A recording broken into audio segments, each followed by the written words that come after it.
Assalamualaikum warahmatullahi wabarakatuh. Waalaikumsalam warahmatullahi wabarakatuh. Apa kabar Mas Bang Dula? Isan, Sehat Bang Dula? alhamdulillah, Alhamdulillah. alhamdulillah Bagaimana sehat, sehat. Bang Dula ukuran jeansnya, celananya berapa Bang? Kalau 35 kata Menteri Kesehatan, awas tak macam mana ini Menteri kita ini ya. Tapi yang jadi masalah saya tidak tahu ukuran celananya orang-orang KPK. Nampaknya menjadi sorotan antara KPK dan Kejaksaan. Tadi berita itu sudah disampaikan, giginya mulai disaingi oleh Kejaksaan yang lebih lincah atau cemana Bang Dula melihat perkembangan yang ada. Belum lagi urusan banyak orang-orang yang tersangka KPK nampaknya jadi pejabat juga ini sekarang ini. Dan usulan-usulan yang berkembang dari KPK itu sendiri. Apakah ada sebuah ikhtiar pemberantasan korupsi atau sebaliknya ketika banyak para TNI, Polri juga masuk ke ranah bisnis lagi, menjadi catatan lain berita-berita yang bertebaran di hari-hari ini. Apa yang Bang Dula lihat dari perkembangan yang ada? Tafadhol, silakan Bang Ya, Abdullah ya Muhammad. baik. Para pendengar Radio Rasil yang insya Allah dirahmati Allah Taala pada Jumat berkah pagi ini. Yang pertama, kita harus lihat latar belakang asbab urut lahirnya TAP MPR 11 Surmawi tahun 98 tentang penyelenggaraan negara yang KKN. TAP MPR ini melahirkan dua undang-undang. Undang-undang pertama itu Undang-Undang 28 tahun 99 tentang penyelenggaraan negara yang bebas dari KKN. Undang-undang kedua Undang-Undang nomor 31 tahun 99 tentang tindak pidana korupsi. Jadi dua undang-undang itu melahirkan lembaga pencegahan korupsi dan lembaga pemberantasan korupsi. Jadi selama Orde Lama, Orde Baru itu lembaga-lembaga itu ada, tapi selalu bersifat parsial. Ada yang hanya bersifat penindakan saja, ada yang bersifat pencegahan saja. Tapi kemudian setelah reformasi ini digabungkan, ada pencegahan dan ada pemberantasan atau penindakan. Nah, pencegahan itu yang kemudian lahir Undang-Undang 2899 tadi, muncullah KPKPN, Komisi Pemeriksa Kekayaan Penyelenggaraan Negara, yang saya salah seorang wakil ketua selama 4 tahun di sana. Maka kita bisa kemudian meminta, bukan memerintahkan berdasarkan undang-undang itu, penyelenggara negara itu harus melapor ke harta kekayaannya seperti itu. Undang-undang itu tidak bermaksud orang tidak boleh kaya, tidak. Tapi undang-undang itu bermaksud bahwa boleh kaya, tapi cara mendapat kekayaan, cara menggunakan kekayaan itu tidak bertentangan dengan peraturan perundang-undangan. Kita tahu dalam sejarah Islam, Abraham bin Auf itu kekayaannya luar biasa, tapi beliau masuk surga, meskipun masuk surganya pelan-pelan seperti itu kata Nabi, karena sibuk dengan kekayaannya itu. Jadi ada dibenarkan dalam Islam untuk kekayaan, tapi digunakan, memperoleh dan cara menggunakannya itu benar. Nah, itulah tugas dari KPKPN. Sehingga begitu, maka ketika waktu itu KPK menyentuh Presiden, menyentuh Jaksa Agung waktu itu, maka kemudian mereka menjadi haro biru begitu di DPR, kemudian dibuarkan KPKPN, langsung digabungkan di dalam KPK menjadi satu direktorat. Jadi Undang-Undang 3199 itu kemudian tentang tindak pidana korupsi melahirkan Undang-Undang 30 2002 tentang KPK. Di dalam Mukadimah Undang-Undang KPK itu, pendahuluan itu disebutkan latar belakang asal urut kenapa harus lahir KPK, karena instansi kepolisian dan kejaksaan tidak bisa melaksanakan tugasnya dengan baik, khususnya dalam pemberantasan korupsi, maka dibentuklah KPK. Jadi oleh karena itu maka KPK mempunyai tugas yang ditetapkan oleh Undang-Undang nomor 30 2002 itu. Pertama adalah koordinasi. Jadi KPK mengkoordinasi kepolisian, kejaksaan, BPK, BPKP,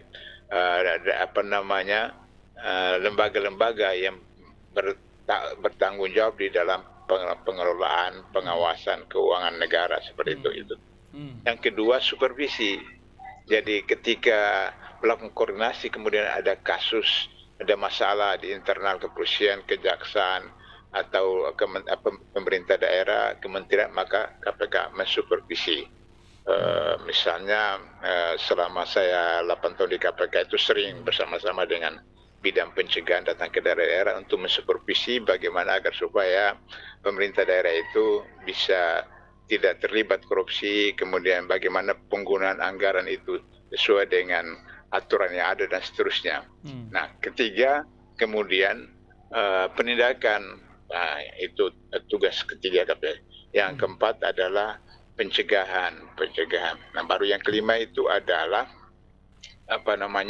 bagaimana melakukan pengkajian terhadap lembaga negara, pemerintah, Pemda, dan seterusnya yang potensi korupsi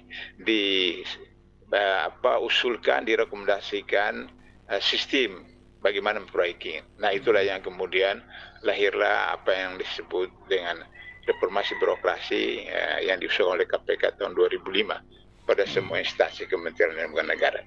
Nah, ternyata dalam perjalanan itu, jadi saya sudah sering mengatakan bahwa pada zaman Orde Baru itu naskah akademisnya bagus, tapi selalu ada pintu-pintu yang bisa menjadi emergency exit dari pemerintah, sehingga hampir bisa dikatakan bahwa zaman Orde Baru tidak ada koruptor yang ditangkap.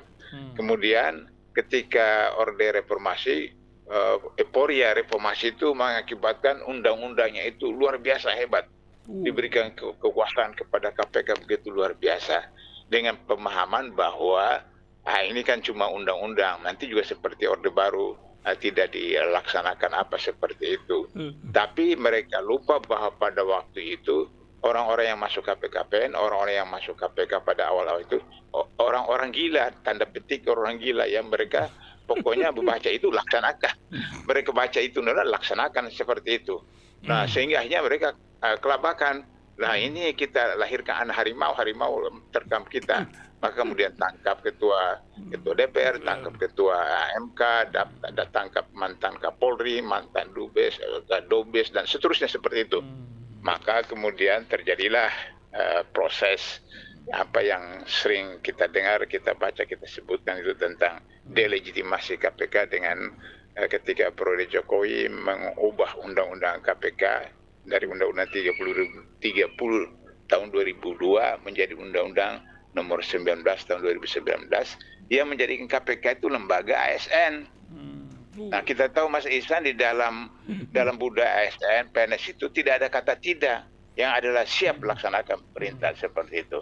Nah, sehingga akhirnya kemudian ketika periode Jokowi itu KPK itu merupakan instrumen, merupakan alat daripada presiden atau penguasa untuk menjatuhkan lawan-lawan politik atau kemudian memelihara lawan-lawan, memelihara teman-teman mereka seperti itu. Karena itu apakah misalnya itu kasus Gibran yang dilaporkan, kasus Kas yang dilaporkan, kemudian kasus BLBI yang melibatkan ketua umum partai besar, dan kasus-kasus Meikarta, sekian kasus-kasus besar itu dipelihara, kasus Harun Masiku seperti itu.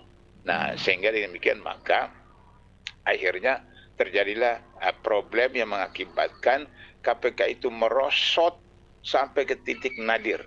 Jadi dari 2004 sampai 2018 itu Mas Ihsan, KPK itu selalu mendapat wajar tanpa pengecualian WTP dari BPK dalam soal keuangan. Kemudian selalu mendapat nomor 1, ranking 1 di Menpan tentang laporan kinerjanya. Kemudian selalu mendapat nomor 1 dalam kepercayaan masyarakat. Kemudian indeks persepsi korupsi Indonesia sampai mencapai angka 42 dari 19. Jadi waktu baru reformasi, indeks persepsi korupsi Indonesia itu angkanya cuma 19. Dari 1 sampai 100 cuma 19. Nah, KPK secara bertahap sampai 42. Tapi ketika Jokowi mengobrak-abrik KPK, maka turun lagi sampai 32 hari ini seperti itu. Nah, jadi akhirnya kemudian kehilangan kepercayaan masyarakat, hilang kepercayaan luar negeri dan seterusnya. kepada KPK, bahkan ketua KPK-nya terlibat Firly Bahuri kasus korupsi seperti itu. Nah, sekarang ketika ada kepolisian dan kejaksaan, satu pergerakan yang menarik itu misalnya kejaksaan yang sekarang itu sudah hampir 3 tahun terakhir itu hiruk pikuk, saya perhatikan yang muncul menjadi jubir itu sehingga menangkap Irman KPK, ternyata itu mantan orang KPK. Jadi artinya dalam konteks ini salah satu keberhasilan KPK adalah yang mantan penyidik, mantan JPU KPK setelah sudah selesai masa jabatan mereka di KPK, karena itu paling lama itu 2 periode, paling lama itu 8 tahun kembali ke instansinya.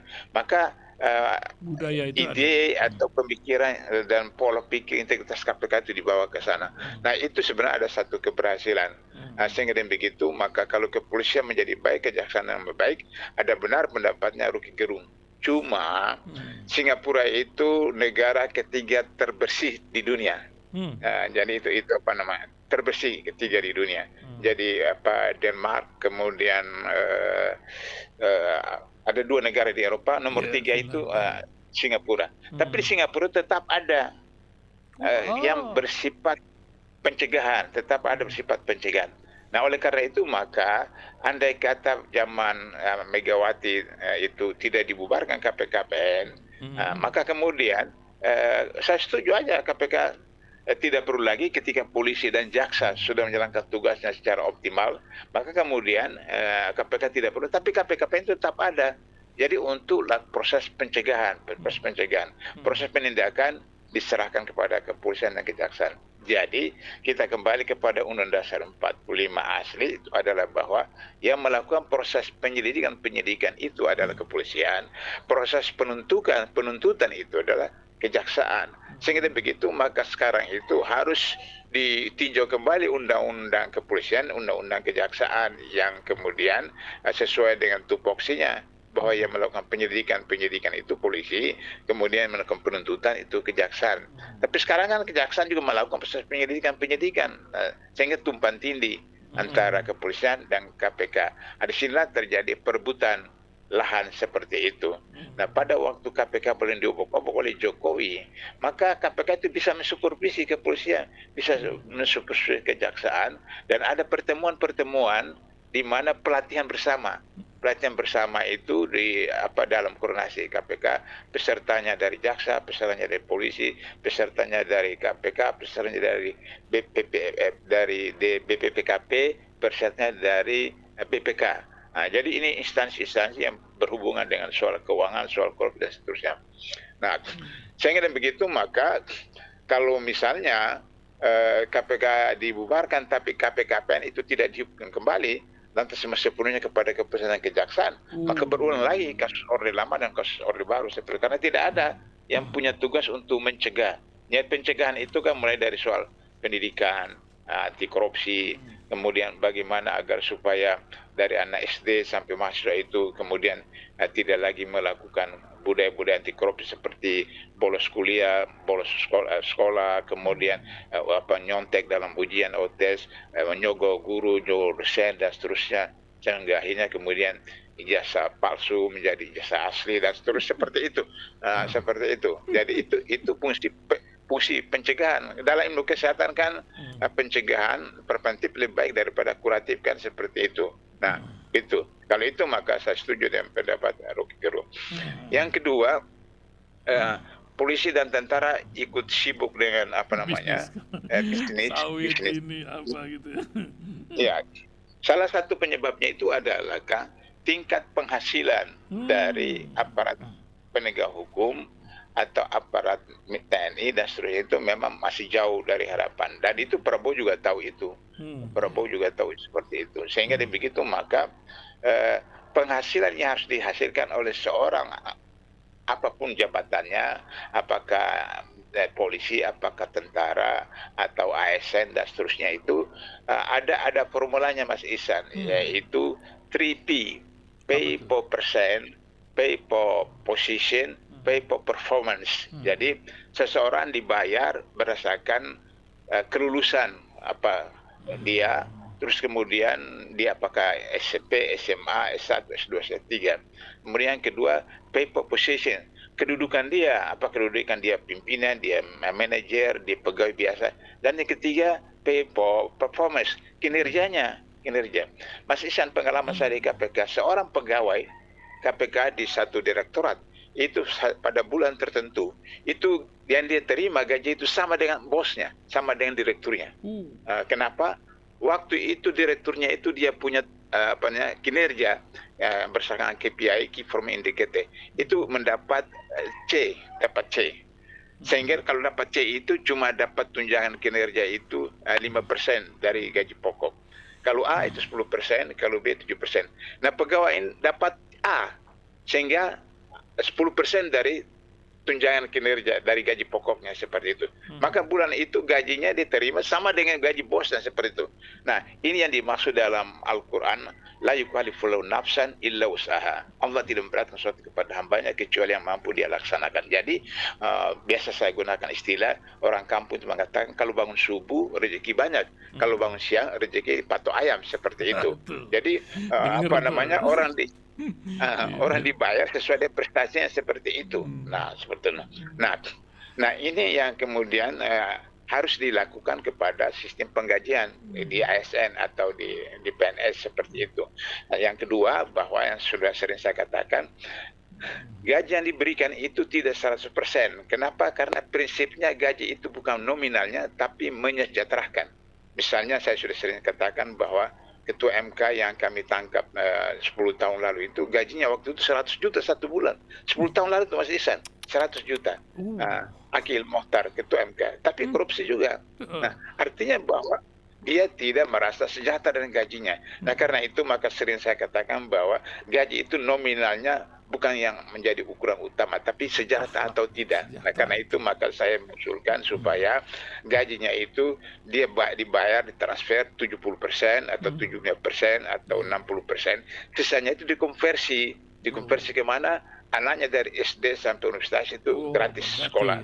Nah, kemudian pengobatan keluarganya itu gratis. Tidak ada BPJS. Mas Ihsan, di dunia ini yang BPJS cuma Indonesia. Di dunia ini cuma Indonesia yang BPJS. Negara yang tidak ada yang ada kerja, tidak ada BPJS. Ada jaminan begitu. Iya, seperti itu. Nah, jadi sehingga kemudian apakah dia pegawai rendahan, menengah, bos dan seterusnya, dia kerja tugasnya khusus untuk melaksanakan tugasnya, tupoksi yang seperti itu. Dia tidak pikirkan lagi nanti bagaimana kuliah anak sehingga mesti korupsi untuk kemudian kuliah ke anak, atau kemudian harus korupsi untuk pergi operasi dan seterusnya seperti itu. Tidak lagi seperti itu. Nah, jadi itu soal kesejahteraan. Sehingga apa yang kita lihat sekarang bahwa polisi dan saya kemudian mau merambah ke pertanian soalnya karena penghasilan mereka begitu, sehingga kemudian harus ada proyek yang untuk kemudian untuk seperti itu. Nah, itu yang terakhir soal itu adalah bahwa apakah tugas-tugas militer, tugas-tugas TNI, tugas-tugas polisi dalam keamanan sudah ada ketertiban, Papua sudah lagi tidak ribut atau di mana gitu. Padahal ternyata masih tetap ada ya keributan, kerusuhan, pembunuhan seperti itu. Padahal itu tupoksi mereka kan seperti itu. Nah, itu apa Mas Ihsan? Ya, tapi nah, ya, lanjut Bang. Ini saya mau tambah pertanyaan satu lagi, boleh Bang Dullah? Oke. Ya, silakan. Saya ngelihat ini kan Pak Prabowo ini di dalam konferensi OKI ini menggarisbawahi kelaparan, korupsi, ketimpangan pendidikan dan ketidakmampuan mengelola sumber daya masalah dari negara-negara Islam. Ya, kita garisbawahi kemiskinan dan korupsi. Tapi nampaknya tentang kemiskinan di Indonesia pun masih jadi perdebatan. 60% kah? Alias 171 juta atau 40 juta atau 20 juta masih menjadi hal yang simpang siur. Tapi yang jelas banyak orang miskin ini main judi online. Kata PPATK, kalau nggak direm ini bisa 1.000 triliun. Uang itu bergulir di tengah kemiskinan yang kata data tadi luar biasa. Bagaimana Bang Dullah ngelihat masalah ini Bang Dullah?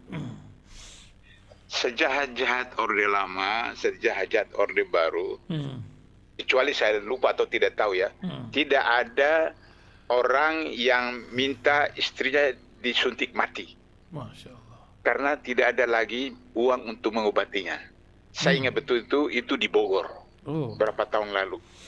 Istrinya diobati segala macam, akhirnya dibilang udah suntik mati aja. Saya tidak mampu lagi seperti itu. Selama lama orde baru juga saya tidak pernah dengar atau tahu seorang ibu di Bandung membunuh 3 anaknya. Membunuh 3 anaknya karena dia tidak ada punya uang untuk kasih makan. Tak ada harapan lagi. Nah, ya tidak ada harapan. Itu terjadi di orde baru seperti itu. Sehingga orang sering itu gantung diri, bunuh diri itu karena tidak mampu untuk memberi makan keluarga dirinya dan tidak ada sumber pekerjaan dan seterusnya. Nah, oleh karena itu maka kenapa doa Nabi Ibrahim ketika meninggalkan istri dan anaknya Ismail yang bayi, beliau berdoa, ya Allah tumbuhkanlah pohon-pohon, tanaman-tanaman, buah-buah agar supaya kemudian anak cucu saya bisa seperti itu. Jadi doa Nabi Ibrahim itu adalah pangan, sehingga kemudian padang pasir itu adalah korma, padang pasir itu ada zaitun, ada pasir itu seperti itu. Jadi itulah makanya kemudian selalu dikatakan bahwa orang boleh tidak punya rumah, orang boleh tidak punya kendaraan, orang boleh tidak punya apa, tapi dia harus makan. Harus makan. Karena itulah maka kenapa dalam Islam itu zakat fitrah itu makanan pokok. Makanan pokok. Cuma pada hari raya itu tidak ada yang kelaparan, tidak ada yang kehausan dan seterusnya seperti itu. Nah, itu sebabnya. Oleh karena itu maka pemerintah itu harus fokus kepada pangan, makan, minuman seperti itu. Nah, celakanya bahwa kemudian tidak ditugaskan kepada Kementerian Pertanian, tidak ditugaskan kepada BUMD, tapi ditugaskan kepada polisi dan tentara untuk kemudian menangani persoalan. Nah, ini kan yang saya katakan tadi seperti itu. Jadi oleh karena itu maka untuk soal pemberantasan korupsi itu Prabowo paham atau tidak paham tapi ngomong begitu, tapi realisasinya itu tidak sinkron. Misalnya mau memberantas korupsi, tapi mantan tersangka KPK dijadikan penasehat khusus presiden. Nah, ini kalau misalnya orang mengatakan dia tersangka, tapi dalam pra peradilan dia menang. Nah, pra peradilan waktu itu kasusnya siapa orang yang hakimnya seperti itu, kan sudah pada periode Jokowi, sehingga dengan begitu maka bebaslah seperti itu. Atau misalnya kasus gubernur Kalimantan Selatan itu kan dia waktu pilkada yang lalu, Mas Ihsan, bukan pilkada yang sekarang, itu pilkada yang lalu, itu 700 M untuk terpilih. Kenapa? Karena dia paman dari bos Kalimantan Selatan, yang bos batubara di sana itu, sehingga kemudian ketika KPK sudah tersangka, dia ajukan pra peradilan, kemudian dia lolos pra peradilan karena ya kita sudah tahu bagaimana hakim dan panitera dan seterusnya seperti itu. Nah, oleh karena itu maka pangan harus diselesaikan. Ada hadis Mas Ihsan bahwa kata Rasulullah itu umat Islam berkongsi dalam 3 hal. Pertama rumput, kedua air, ketiga api. Jadi rumput itu kan karena padang pasir rumput kan. Nah, kalau kita Indonesia kan hutan, daerah itu. Jadi hutan itu sumber pangan di situ. Apakah padinya, apakah jagung, apa dan seterusnya. Kemudian yang kedua dalam kondisi soal pangan itu adalah air. Air kan di padang pasir kan white gold kan. Nah, air itu kalau menurut hadis ini tidak boleh dijual. Harus dikuasai oleh negara menurut pasal 33 dan 40 untuk kemudian kesejahteraan masyarakat. Yang ketiga itu api. Api itu ada energi. Yang sering saya katakan bahwa kita punya 19 tambang. 19 tambang itu terbesar di dunia, terbanyak di dunia. Nah, kalau dikelola, kita tidak ada miskin, tidak apa. Bahkan kemudian menurut data KPK itu, 1 bulan itu warga negara dari 280 juta itu bisa terima 20 juta rupiah gratis dari tambang kita. Nah, jadi oleh karena itu maka Prabowo harus kembali ke Indonesia 45 asli, sederhana. Bola di tangan Prabowo. Terbitkan Perpu. Nah, jadi Perpu kembali ke Indonesia 45 atau bila perlu dekret kembali ke Indonesia 45. Kalau di bawah misalnya di Perpu kemudian nanti dipersoalkan DPR lagi sehingga mungkin ditolak, ya udah terbitkan dekret. dekret seperti itu, kembali kepada 45. Kalau kembali 45, maka semua institusi kembali pada posisinya masing-masing. Polisi kembali kepada posisi polisi, tentara kepada tentara, kemudian kementerian dan seterusnya. Nah, seperti itu, sehingga kemudian jangan karena semangat untuk mau kejar koruptor ke Antartika, tapi kemudian di sekitar kita tetap aja saja situ koruptor-koruptor dikumpulkan situ, seperti itu, sehingga apa yang disebut dengan Danantara itu disamakan dengan yang di Singapura. Yang di Singapura itu apa maksudnya? SWF itu Sovereign Wealth, apa macam perusahaan untuk mengelola uang negara lah, begitu Bang. Ya, kalau di Singapura itu bukan BUMN. Singapura itu swasta murni, murni. Nah, kalau Danantara ini kan BUMN seperti itu, sehingga dengan begitu maka Temasek kemudian ya, tidak kalau Singapura ada Temasek. Temasek Singapura itu swasta murni, tapi kalau kita Danantara itu BUMN, namanya juga BUMN, badan usaha milik negara, seperti itu, milik negara seperti itu. KPK ada di dalamnya gitu. Itu ya tambah kacau lagi kan, apa namanya, seperti itu. Yang seharusnya kan KPK berada pada posisi eksternal untuk melakukan peninjauan, koordinasi dan seterusnya, seperti itu. Saya kira itu beberapa hal yang bisa jadi bahan diskusi kita. Masya Allah, terima kasih Bang Dullah untuk hari Jumat ini. Nasihat sikit lah dari Bang Dullah buat pendengar di 18 negara, juga di Sabang sampai Banyuwangi. Silakan Bang Abdullah, nasihat apa yang ingin disampaikan di hari Jumat penuh berkah ini? Tafadhal Bang. Jadi beberapa hari lagi kita akan Idul Kurban, dan kemudian berarti haji itu adalah napak tilas ketauhidan Nabi Ibrahim AS. Dengan begitu, maka poin pertama dari soal napak tilas ketauhidan itu adalah bahwa lahir atau tidak seseorang itu bukan urusan suami istri, tapi urusan Allah. Oleh karena itu, maka Gubernur Jawa Barat mengatakan bahwa mau dapat bansos harus vasektomi. Itu betul-betul melanggar ketauhidan daripada Nabi Ibrahim, seperti itu. Karena Nabi Ibrahim sudah hampir 100 tahun, istrinya mandul, kemudian beliau berdoa, ya Allah, kalau tidak ada keturunan saya, siapa yang akan melanjutkan setelah ketauhidan ini? Maka lahirlah Ismail, dan kemudian dari istri yang muda. Karena keikhlasan istri yang tua dalam usia mandul, dalam usia 100 tahun, hampir 100 tahun dan mandul, maka kemudian malaikat datang beritahu bahwa dianugerahkan anak yang yaitu Ishak. Jadi proses ketauhidan ini adalah bahwa jangan kita beranggap bahwa lahir atau tidak seorang manusia itu karena hasil usaha suami istri. Saya punya pengalaman waktu di Makassar, Mas Ihsan, dokter itu sampai hampir 10 tahun dokter. Itu tidak hamil istrinya. Padahal kalau kita menurut teori, dokter yang paling jago kan, seperti itu. Tapi 10 tahun tidak hamil istrinya. Sampai kemudian dia punya saudara kembar, itu kemudian istrinya itu hamil, baru dia kemudian hamil. Seperti jadi hubungan batin saudara kembar itu luar biasa, seperti itu. Yang kedua, soal rezeki. Soal rezeki itu bukan usaha kita. Bukan ditentukan usaha kita, cuma ikhtiar. Ketika istri Ibrahim, ibunya Ismail, lari dari Safa ke Marwah, Safa ke Marwah, ketika bayi sudah menangis, tidak ada lagi makan apa, dia tidak dapatkan air baik di Safa dan Marwah. Ketika datang kembali kepada anaknya, dia lihat ternyata tendangan kaki Ismail itu air keluar di situ, air dari lututnya Ismail. Kemudian beliau zam berkumpul.